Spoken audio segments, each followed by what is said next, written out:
Jason, can you hear me okay? Yes, can you hear me? Excellent. Yes, I can. Okay. You guys want me to record this for you? Sure. Okay. And let's start with what questions you have. Just give me just a second. Let me just tell you, I just sold a business. I've been in the commercial and residential roofing industry and small construction industry for a little while, and I just sold my portion of the business out recently. And I'm looking to get into the government contracting world. I've got a very small amount of experience at the local level with local government. Okay. And I've got enough experience to know that I don't know what I'm doing. Okay. I've watched some of your YouTube videos, and I want to be. I don't want to be the guy that you said that of all the people that have a SAM number, only about 10% of them submit more than one or two bids. I don't want to be that guy, and I gather that happens because they get discouraged. There's actually, it's a couple of primary reasons. I mean, I have an occasional person that'll call up and they'll say, hey, there's this one contract that we want to win. And Chuck in the Truck's Lawn Service has been doing it for 5 years, and it's coming up for bid, and we want to win it. He has no business doing it. You know, the guy's an idiot. I want to win this one. And they don't win it. Chuck wins it again, and they don't want to bid on anything else. You know, they want to wait until next year and try it again. So obviously, I can't help them. You know, I can't convince them to do more business, which sounds ludicrous, but, and you get, you know, some people that just don't work it. I had one guy call me up one day and he said, you help my son-in-law win government contracts, and my son-in-law is a bumbling idiot. If he can do this, I can do it. And he signed up for everything. He's like, I want the GSA, I want the 8A, I qualify for everything except woman on, I want it all. And he still hasn't submitted a bid. It's almost 11 months now. So that's going to count against me, you know. So I submitted a bid through the state of Texas a couple of months ago to do some roofing at one of the state parks. Right. And I mean, I went over the plans. I put together a good bid, and the lady sends me an email. She says, I'm giving you a chance to get out of this. I'm like, what do you mean? She's like, well, you must have messed something up here because you're a third of the price of everyone else. And I looked at it again, and I called her back, and I said, no. I said, I want the deal. I mean, you know, I bid it to make money, and I'm going to make like, you know, my cost is going to be about $12,000, and I charge $26,000. I mean, I'm going to make money on it. And she's still thinking I messed up, and so I've looked him over 10 times, and I finally convinced her that I didn't make a mistake. And you know, it turns out I was $40,000 less than the next bid. Isn't that crazy? And so I figure there's plenty of money to make. Obviously, I don't teach people or suggest that they gouge, but people do it all the time. I mean. Well, apparently the honest bid is 3 times lower than anyone else's. Yeah, I've seen it. I've seen it a lot. I mean, I got one client who had a contract where he was making 100% markup. I've seen 1,000% markup. I've seen where, and you'll see this a lot on NSN numbers, not so much with services, but with products like nuts and bolts and simple things where there's an NSN number on it. They'll give you the history of purchases on that NSN.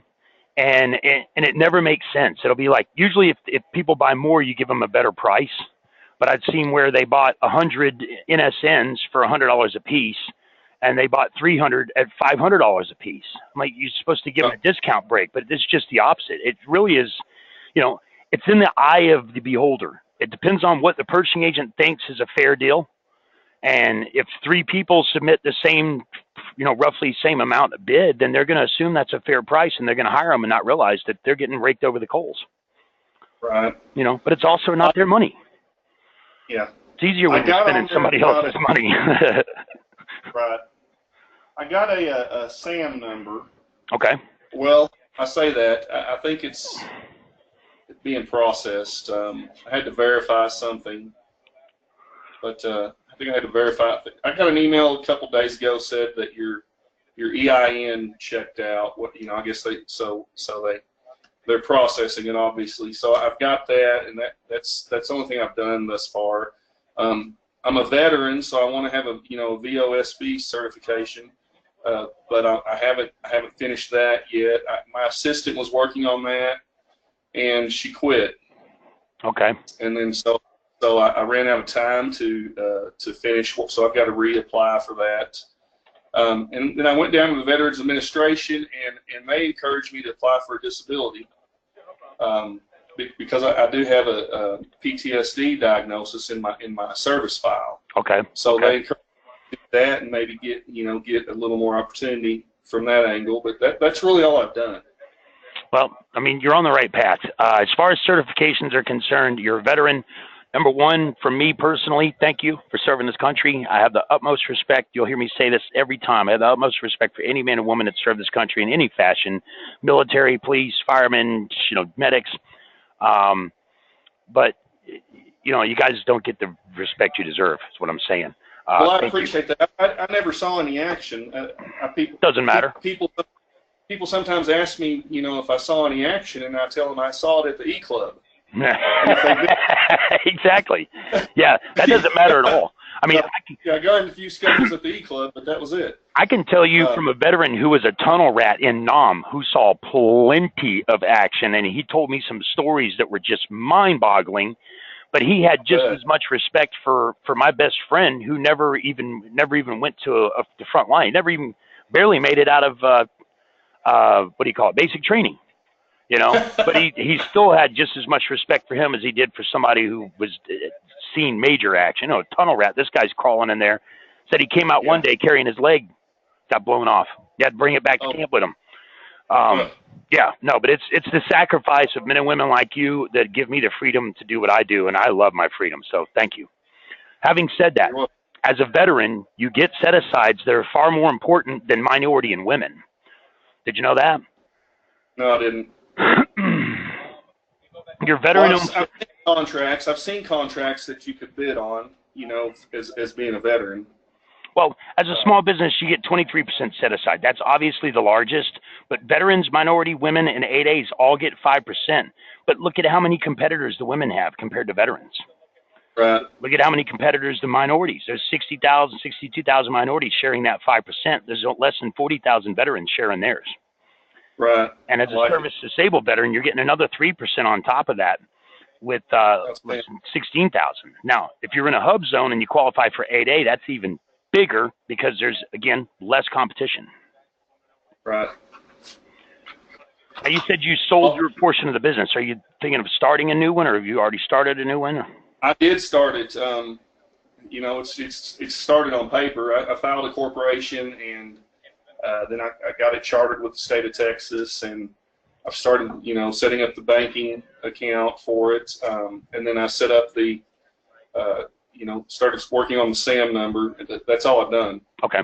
Well, if you just started it, your 8A, to take the 8A off the plate, don't think about it for a year. You're not going to qualify for an 8A until you have at least one tax return, so we can put that away for now. GSA, possible you'd be a good candidate for GSA depending on your past performance, but that takes a year to process. That's not going to be a short-term solution. Your hub zone is your shortest solution, but even that takes a month or two, sometimes 3 months to process. Your veteran status, same thing. Vet-biz is ridiculously stupid, difficult to process. I get a lot of veterans that say, well, that's just ludicrous. They've made it so difficult for veterans to register. That's no different than anything else. When you applied for your veterans benefits, that was stupid, ridiculous, and probably took 2 or 3 years, which is another thing that irks me. Disability, unemployment, all that stuff takes forever to process, and most people fail the first 2 times. But once it's done, you're gonna be glad you did it, because it's less than 40,000 people sharing that 5% compared to the women and minorities, almost double. And then you can also get your services disabled veteran status, which gives you another 3% on top of it. Have you checked to see if you're in a hub zone? No, I don't know what that means. Okay. HUBZone, it stands for Historically Underutilized Business Zone. I've got a list of acronyms I can send you so you don't have to write all this stuff down. We can Right. find out real quick if you're in one, and problem solved.